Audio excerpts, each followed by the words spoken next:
Tem uma dor que ninguém te prepara para sentir. Não é a dor de uma briga, não é a dor de uma perda, não é a dor de algo que deu errado. É a dor de algo que deu certo.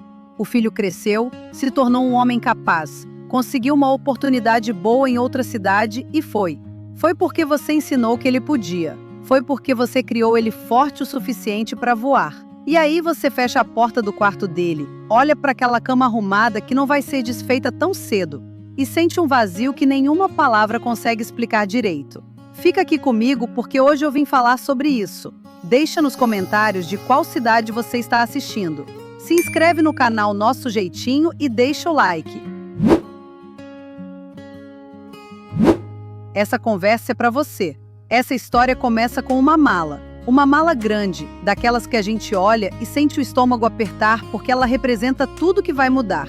O filho tinha conseguido um emprego em outra cidade, uma oportunidade real, daquelas que não se recusa. E a mãe sabia disso. Sabia que era certo, sabia que era o caminho, sabia que seria ingratidão da parte dela segurar o que ela mesma ajudou a construir. Então ela apoiou. Ajudou a arrumar as coisas, deu conselho, fez a comida favorita dele na última noite, ficou acordada até tarde conversando como se pudesse guardar cada palavra daquela noite para usar nos dias que viriam pela frente. Na hora da despedida ela sorriu, abraçou forte, desejou sorte, disse que estava orgulhosa. Tudo verdade, cada palavra verdade. Mas quando o carro sumiu na esquina e ela voltou para dentro de casa, o silêncio que encontrou era diferente de todos os silêncios que ela já tinha vivido antes. Não era o silêncio de ele ter saído para trabalhar e voltar à noite. Não era o silêncio de um fim de semana que ele tinha passado na casa de um amigo. Era o silêncio permanente de um quarto que não ia ouvir mais os passos dele pela manhã. De uma mesa que ia ter uma cadeira sobrando. De uma casa que continuava de pé, mas que tinha perdido um pedaço importante de si mesma. Ela foi lavar a louça porque precisava fazer alguma coisa com as mãos. E foi ali, de costas, com a água quente escorrendo, que as lágrimas vieram. Sem aviso, sem cerimônia, sem ninguém vendo. Do jeito que as mães choram quando não querem preocupar ninguém. Nos primeiros dias, a casa parecia estranha demais. Tudo no lugar, tudo arrumado. Mas com aquela sensação de que algo estava errado que a gente não consegue nomear direito. O banheiro livre de manhã, sem disputa pelo chuveiro, sem cueca no chão, sem copo esquecido na pia. A geladeira durando mais. O controle remoto sempre onde ela deixou. A casa limpa do jeito que ficou depois que ela arrumou, sem ninguém desfazendo em seguida. Parece bobagem falar assim, mas quem já passou por isso sabe que são exatamente essas coisas pequenas que pesam. Porque são elas que lembram a cada momento que a rotina mudou. Que a bagunça que incomodava tanto agora faz falta de um jeito que não tem explicação lógica. O quarto dele ficou arrumado demais. A cama sempre feita, o guarda-roupa fechado, o silêncio pesando em cada canto. A mãe entrava às vezes só para sentir o cheiro que ainda estava nos lençóis. Depois parava na porta porque entrar demais doía. O almoço de domingo mudou. Aquele que ela fazia com gosto porque sabia que ele ia repetir o prato, ia elogiar, ia ficar mais tempo à mesa do que o necessário porque estava bom demais para parar. Agora ela fazia menos quantidade sem perceber, como se o corpo já tivesse aprendido a calcular a ausência.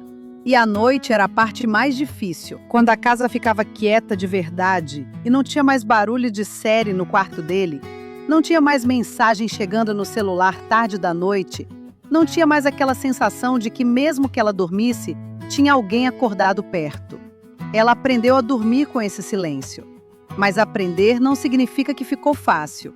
Ele não sumiu, e isso faz diferença. Liga, manda mensagem, aparece no vídeo chamada de vez em quando, com aquela cara de quem está bem, mas com saudade também. Conta as novidades do trabalho, fala da cidade nova, pergunta como a mãe está com aquela voz que ela conhece de cor. E ela atende sempre. Não importa o que esteja fazendo, não importa a hora, não importa se estava no meio de algo importante.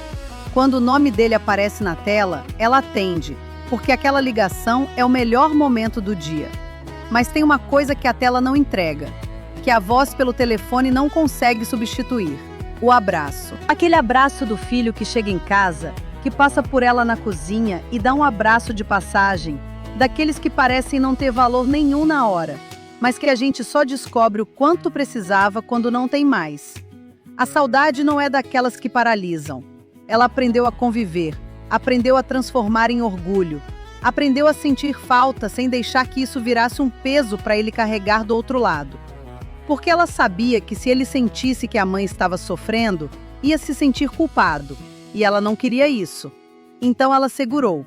Nas ligações ela era forte, nas videochamadas ela sorria, nas conversas ela perguntava da vida dele antes de falar da própria. Guardava a saudade para depois, para quando desligava o telefone, e ficava sozinha com aquela sensação quentinha e dolorosa ao mesmo tempo de ter ouvido a voz dele, mas não ter podido chegar perto. Tem amor que se expressa exatamente assim, segurando para não pesar, sorrindo para não preocupar, sendo forte para que o outro possa ser livre. Tem uma coisa sobre essa dor que quase ninguém fala abertamente. Ela vem acompanhada de culpa. Uma culpa estranha, sem motivo real, mas que aparece do mesmo jeito. A mãe se pega pensando se fez certo em apoiar, se deveria ter segurado mais, se podia ter pedido para ele procurar oportunidade mais perto. E aí ela mesma responde que não, que seria egoísmo, que ele precisava ir, que ela teria feito diferente, e ele poderia ter ressentimento. Mas a culpa volta. Não porque ela errou, volta porque a mente da gente procura explicação para a dor. E quando não encontra culpa alheia, ela encontra culpa própria. E tem a solidão que vem junto. Não a solidão de quem não tem ninguém, mas a solidão específica de sentir falta de uma presença que era única. Porque cada filho ocupa um espaço que não é substituível por mais gente que você tem ao redor. A casa pode estar cheia, e ainda assim ter um vazio com o formato exato daquela pessoa que foi. Tem também o medo que ela não verbaliza para ninguém. O medo de que com o tempo a distância vire costume. De que ele vá construindo a vida lá, fazendo amigos, namorando, criando raízes. E que as visitas fiquem cada vez mais espaçadas. De que um dia a cidade nova seja mais casa para ele do que a cidade onde cresceu. Esse medo ela guarda bem fundo. Não porque não é real, mas porque alimentar esse pensamento não ajuda ninguém. Então ela faz o que as mães fazem melhor. Coloca o medo de lado, pega o telefone e manda uma mensagem perguntando se ele já almoçou. Com o tempo ela foi aprendendo coisas que não estavam no plano. Aprendeu a se reorganizar, a preencher o tempo de um jeito diferente, a encontrar sentido em coisas que antes ficavam em segundo plano porque a vida girava em torno da rotina com ele dentro de casa. Começou a cuidar mais de si mesma.